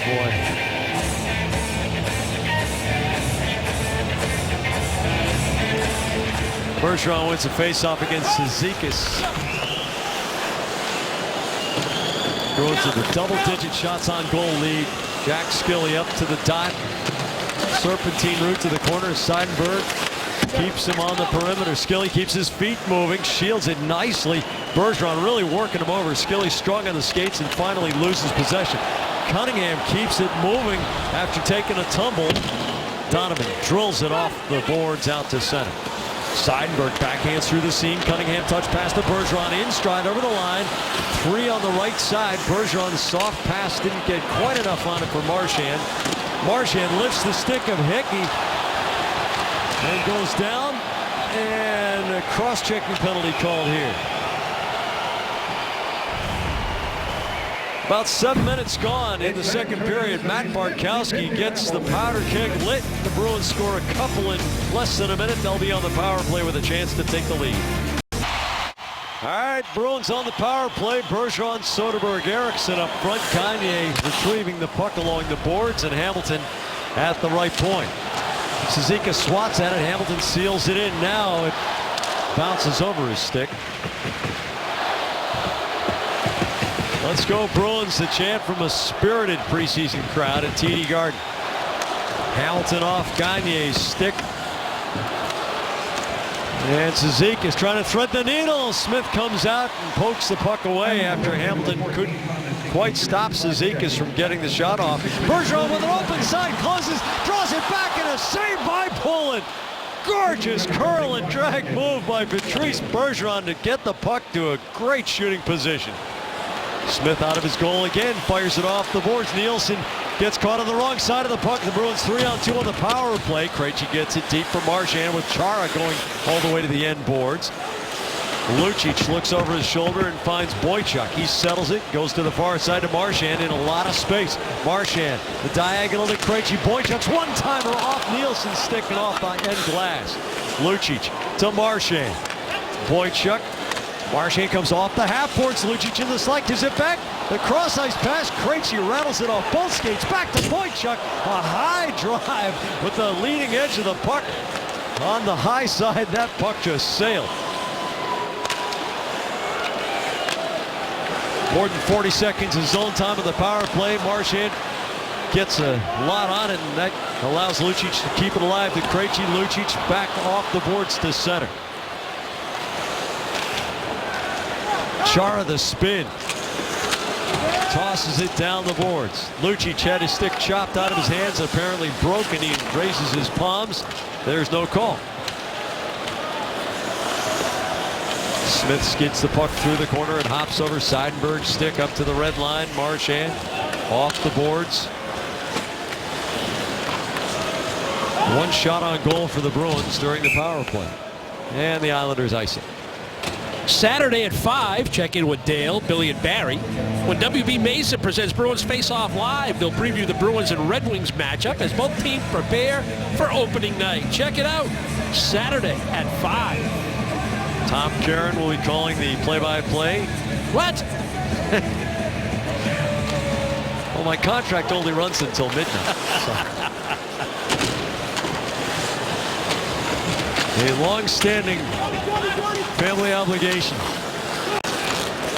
Like 6,000 years. 10:55 left to go in this preseason game. Well, Matt Fraser hasn't gotten a lot of chances tonight, and it's got to be a little bit frustrating when you're a young player who's done well in the AHL. You've had a couple of cups of coffee, but you have limited chances to show what you can do in preseason games. And if it doesn't go your way, it's got to be a difficult thing to keep concentrating on just playing as well as you can within the system. Yeah, that's exactly it. Control what you can control, and that's it. Don't worry about anything else. And if you caught his interview with Gary before the game, you know, he knows the numbers on the left side. He's a better left wing than he is a right wing. He's got an NHL shot. He plays with an aggressive style. The one thing that probably hurts him is his foot speed in order to get to the open space at this level. It's something he continues to work on. He's well aware of it, but he's got the right attitude. He competes.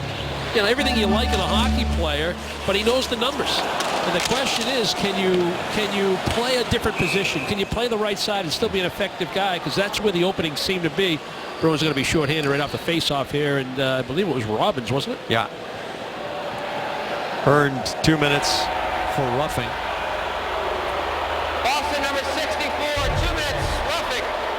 Left side of your screen. Little forearm shiver to Conacher, knocks him flying. Good enough to go to the box. Yeah, if the glove comes up above the sweater, it's going to happen a lot.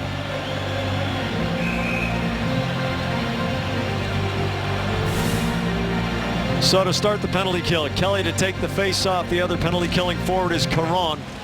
Opozo in a stalemate, and Tavares gets it back to Brennan, who has a power play goal tonight. The wrist shot tipped, saved by Smith. Nifty save on the right pad. Now Kelly's in a race against TJ Brennan. Opozo get a piece of that? It seemed to be on the way through. Tavares. Don't you love the way Brick's diplomatic? You know, always poses it as a question. It's training camp for us too, Jeff. Well, you know, it's astounding how the players know. And I'm not just talking about guys who are still playing. Tavares holds. Now gets it back from Conacher. Snaps to Brennan. Brennan's wrist shot saved by Smith, with Conacher again causing traffic in front. Corey Conacher jousting with Johnny Boychuk.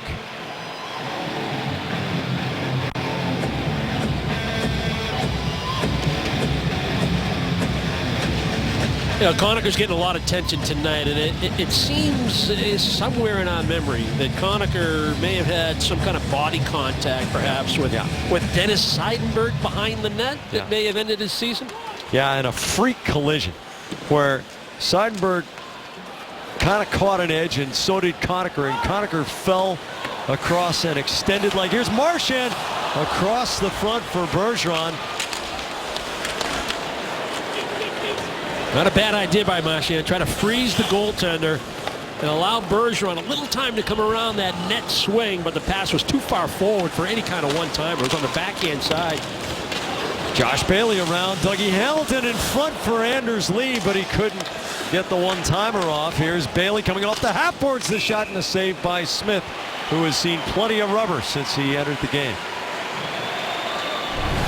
You didn't want to see this again, but here it is. Yeah, he was still with the Ottawa Senators at the time, and big loss for the Boston Bruins. Bruins were able to manage without Seidenberg, certainly during the regular season, but he was a big loss, particularly in the second round of the playoffs.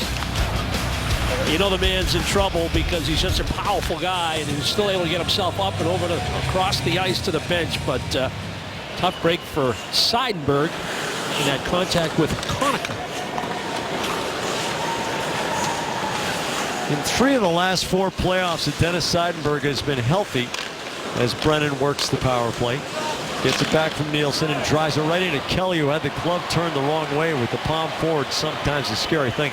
But in 3 of the 4 last playoffs in which Seidenberg has been healthy, he's been on a team that eliminated the Bruins.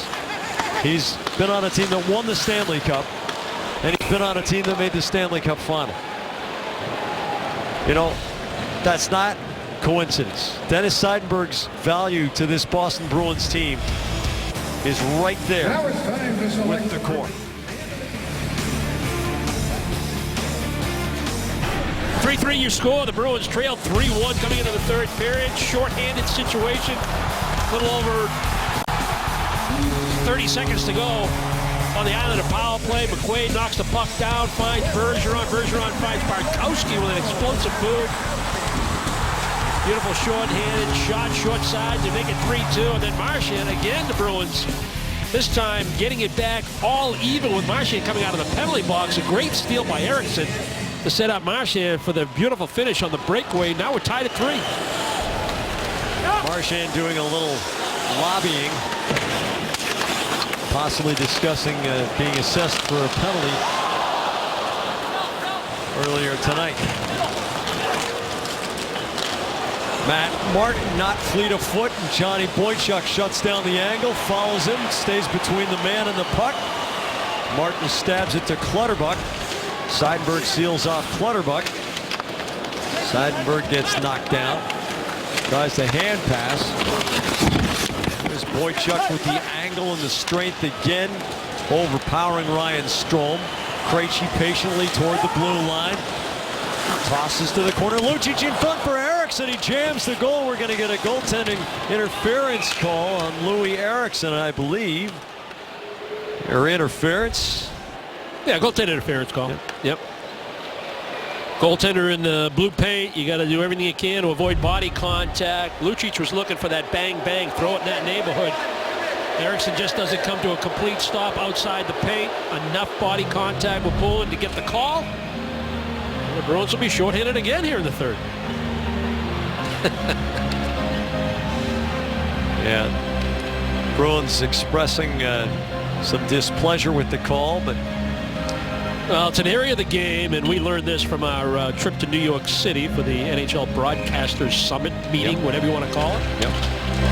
Heard from Stephen Waltham and what the concentrations would be this year as far as what the officials were looking for, what to govern most, and goaltender interference is right at the top of the list. And you know, we have been openly critical of authority figures and people in the league from time to time, but I got to say the operations people in the NHL, here's a skittering puck that goes off Tavares.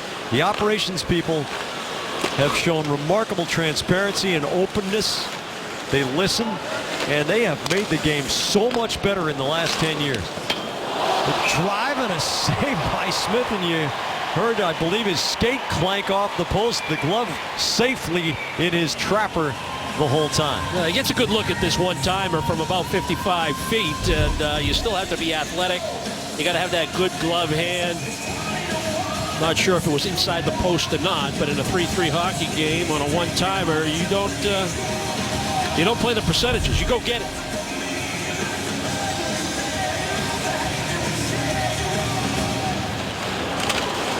Bartkowski shields from Conacher. McQuaid can't get it through the corner. And Opozo's whip pass through center comes all the way back to the Islanders' end. About a minute to go on the penalty to Louis Eriksson. Tavares over the spoke B, gains the line against McQuaid. The wrist shot sails over the glove side corner. Conacher faked as if he was going to go one way, goes the other. Tavares to Opozo to Donovan, walks in the drive, saved by Smith. He got a good look. And there's Conacher taking a shot from Bartkowski. Opozo, Caron, a helmet goes tumbling. McQuaid's in to play policeman. Maybe more than that.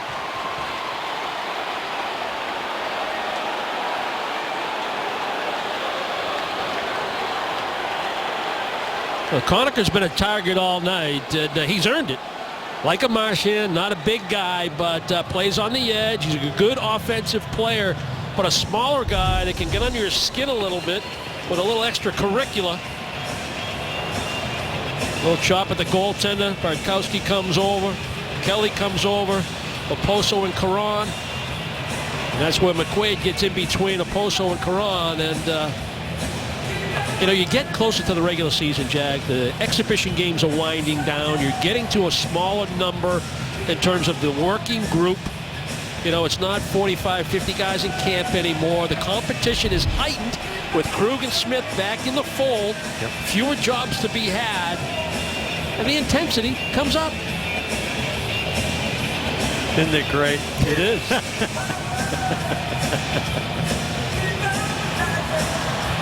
All right, so Conacher's in the bin, and Caron joins Eriksson there.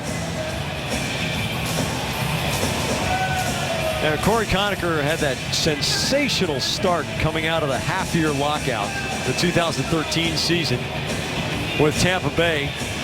And then from what happened for about the next season or so of Conacher's career, it looked as if Steve Yzerman had timed it just perfectly, because he wheeled him to Ottawa. Wasn't that the Ben Bishop deal? And things did not work out for Conacher in Ottawa, and now he's getting another chance with the Islanders. But he's a guy who has tremendous fitness because of his size. Smaller players have to take that Marty St. Louis, Teo Fleury kind of physical approach to the game. And he's looking at an opportunity to play with one of the better young players in the game right here on the New York Island is Jonathan Tavares. Yeah. So, yeah, he wants to bring it in camp in order to solidify a slot on the top line. They're keeping company in the box, and Kelly has also gone in to the Boston side, so there's not a whole lot of room down there. Nielsen and Donovan, he closes to the slot. The shot goes off Craig Cunningham, skated wide. Ryan Strome backing up. It trickles to Nielsen. Nielsen to the corner. Seidenberg shuts down his space. Donovan fires toward goal, and again Smith has a good look at it and gloves it down. They're all for roughing. By the way, all those minors. Well, the Bruins getting some special teams work, particularly their penalty killing here in the third period.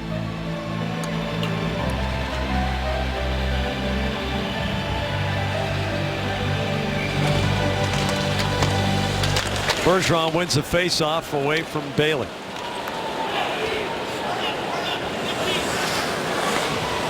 Final 15 seconds of Eriksson's penalty, and he's on his feet at the gate. Strome taps to the corner. Chara takes it. Anders Lee goes in hard against Chara and bumps him backward. 4 shots on the power play for the Islanders. I believe they only have 2 even strength shots on goal this period and 8 on the power play. Hamilton's backup drive. Krejci retrieves. Hamilton saw pass through the seam. Krejci walks in. Shot saved by Pullen. Rebound. Eriksson sprays it off the end wall. Eriksson to Hamilton. Along the line to Chara. Chara fires it toward goal. Krejci digs the rebound out. Hamilton through the corner. Churchman pins Eriksson, but Lucic takes the puck, holds his position in his lane. Hamilton takes advantage, let in front. Eriksson's deflection, and the Isles are able to clear. Well, zone time now at 5-on-5. Even strength. Boston trying to exert that puck possession style of hockey, and it's the Krejci line on the ice in order to get it done. Krejci had the best chance when he walked right in. Lucic barking at Mark Lemelin, gesturing toward his face. I think he got a real good high stick right across the mug. Bartkowski skips one in on Poulin. McQuaid takes the puck on the backhand. Trouble from Kuhlman. Fraser back to break up the play in the neutral zone. Krejci steps around one check. Fraser into the skates of Gagne. Couldn't get a good shooting position. McQuaid switches with Fraser. Fraser finds Gagne. Closes to Soderberg at the doorstep. Havoc near the net, and Gagne digs it out. Finds McQuaid, top of the circle. McQuaid too far forward for Bartkowski. Soderberg with a good bump on Brennan to win the puck. Reinhart throws it to the corner. McQuaid pinches down aggressively. Gagne shields the puck back to McQuaid. Holds the wrist shot, tippable, but it floats over the bar. Poulin never saw. Was hoping for a positional save. It was on goal. 40 seconds of zone time. The Bruins wearing down the Islanders here. Brennan hand passes it, and the Bruins get a little more zone time before finally Skilly brings it over the Boston line. Cuts to the inside. Smith the save, loses his stick. There goes a helmet, or maybe there's a head inside. No, Skilly still got it on his neck. And here comes Marchand. Wiggles it through. The play's getting a little loose and crazy. Here's Clutterbuck on the off wing. The shot scores. Cal Clutterbuck picks the glove side corner high from the off wing in that area where Claude Julien expects a 100% save percentage. And it's 4-3 Islanders with 3:09 to go. And this was almost too many men on the ice because the puck is in the neutral zone. I thought Clutterbuck just came off the bench. And I don't know if his replacement, or who he was replacing, was completely off the ice at the time. But nonetheless, a good play by Clutterbuck. Explodes to the outside to give himself a little time and space and a potential opportunity to get a shot away. And he just flat out beats Jeremy Smith high to the glove side. Under the crossbar, far side. Good torque to the body, good release. And here we go. Perron and Oposo saying hello again.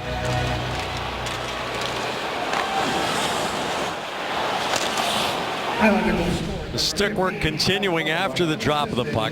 At 16:51, unassisted goal from Cal Clutterbuck at 16. Sure would be nice if we had a scrap tonight, wouldn't it?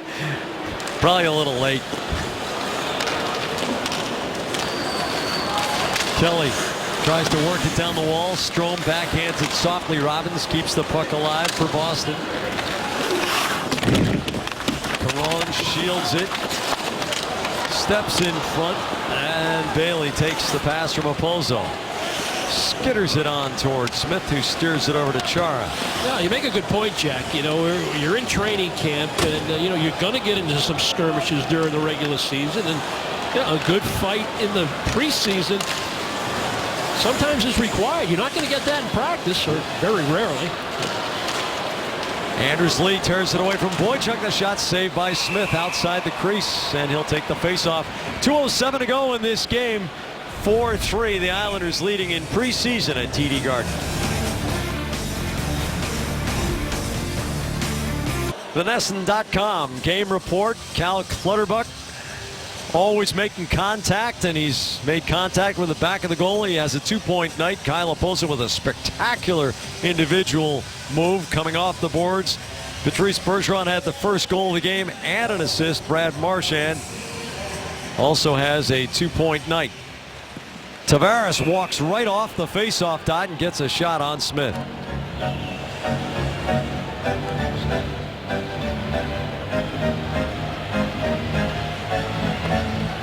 It's the last year for the Islanders in Uniondale, New York, if things go to plan.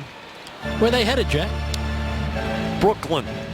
I'm sure those long-time season ticket holders from Eastern Long Island want to go back into the city at night. Garth Snow wants us to extend good wishes to his mother Helen in Rentham.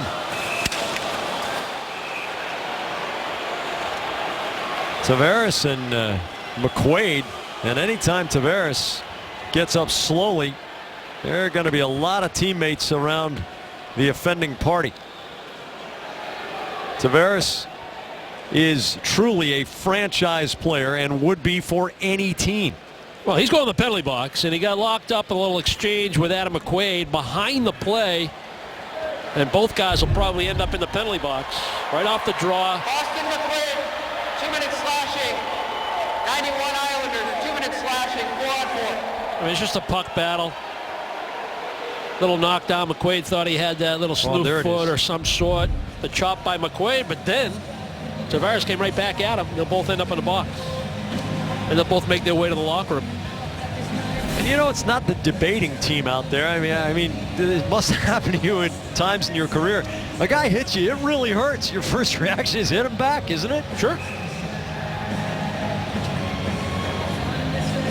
You know, Tavares is going to the locker room, as is McQuaid. But, you know, this game could end up 4-4, could end up in a shootout. You know, I mean, you got to play some overtime. Don't take your gear off. Well, time for the dry scrape, if there's OT. Overtime rules changes this year, too. They're going to play with the long change. The AHL is experimenting with what is a delightful notion, 4 minutes of 4-on-4 and 4 minutes of 3-on-3. Bergeron looking for the tie off of Pozo's skate.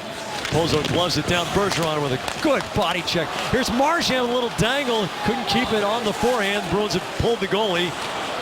So it's 5 skating against 4. Chara the extra man on. Marchand turns, gives it ahead to Chara. You almost had to see, but the puck skitters over his blade. And a pick job from 180 feet. I Mayfield? believe the goal scorer is Scott Mayfield, yeah. Who's been a pretty quiet player tonight, but he gets the last laugh. Yeah, it's an almost through the neutral zone for Chara. Just couldn't quite get there. Mayfield just trying to get to this puck, and you know, you'd have to ask him, were you trying to hit the empty net, or were you just trying to get that puck out in the neutral zone? Were you trying to make a pass? I don't think he was trying to make a pass because it was in the middle of the ice. So maybe he was looking for the empty netter. I hope he didn't think he was short-handed. No. Because they weren't. No. Had it all the way. Eligible score number 42, Scott Mayfield, unassisted at 18:49. So 5-3 for the Islanders. Mayfield, an unassisted And here's goal, Matt Markowski, who scored himself a goal earlier this evening. Krejci in the corner. Again, the Bruins playing with the goalie pulled. Might as well. It's preseason. Nothing at stake here. And icing against the Isles. Mayfield unassisted. Well, you think back in the context of the game as we make our analysis here in the final minute, the great opportunities the Bruins had once they got into even strength when the game was 3-3. They had a couple of real good looks. The opportunity for Krejci when he walked right in, the good pressure, the zone time that they had at that juncture in the hockey game, and then the turnover in the neutral zone during an Islander change where Clutterbuck comes right on the ice and he's got some momentum. But it's a shot where you're looking for a save from your goaltender. Smith couldn't handle the high-rising wrist shot by Clutterbuck. It was well placed, far side, right under the crossbar. And the empty netter, and that's where you stand. Yeah, Jeremy Smith not happy with his performance, as you can see from his mannerisms on the bench. Hamilton to Krejci on the half boards. Boychuk sneaking in the back door. Chara tries to hit him with a pass, but it's a little off the angle. But Brick, among the forwards you highlighted before the game, who impressed you the most tonight? Well, I really enjoyed Marchand this entire camp. He just looks like an NHL, such a good player. He and Bergeron together. I believe in those twosomes, the pairs. I think he can rotate a third line, a third guy on a line, at times throughout the season. But I like to keep two guys together, and that's a great combination. Those two players, they've been very good tonight. I've enjoyed Bobby Robbins tonight. That's a guy that understands what's in front of him, his opportunity. I mean, you could picture him as the 13th forward, a guy that, depending on what the matchup is, who you're playing, do you need a burst of energy? He's a good guy maybe to have around. He's certainly competing for a job. Other than that, it's been kind of quiet. I was curious about Gagne. What's he going to bring? What's the team looking for in him? Does he fit? Is he a top 9 forward? He's not going to be a fourth line guy. Can he be inside the top 9? And as far as on the back end, I've been really impressed with Dougie Hamilton. The expectation for Hamilton this year is limitless. Really going to blossom into a terrific young player. Some of the veteran defensemen. I was curious to see what Bartkowski would give you tonight, knowing that Torrey Krug now is back in the Bruins training camp. Those were the kind of the bigger stories for me tonight when I was, watching this hockey game. Not so much systems, not so much scores, not so much the veteran players, but the guys that are kind of competing, the guys that are on the bubble. And you can tell who the NHL players are, certainly. But the Bruins, the one thing that you do know is they do have, regardless of the score, they got a lot of depth in their organization, a lot of competition, and that's healthy, and it gives them options moving forward because they have some cap issues, as you pointed out early in the broadcast. Chara's wrist shot at the final siren. The Islanders will take a 5-3 preseason win out of TD Garden. Save of the game brought to you by Digital Federal Credit Union. What can DCU save you? Craig Cunningham with a pretty good chance in the first period, but Pullen goes post to post and takes one right off the grill. Cal Clutterbuck with the difference maker in this one from the off wing. A little bit outside the house, but it was inside the post. Dale?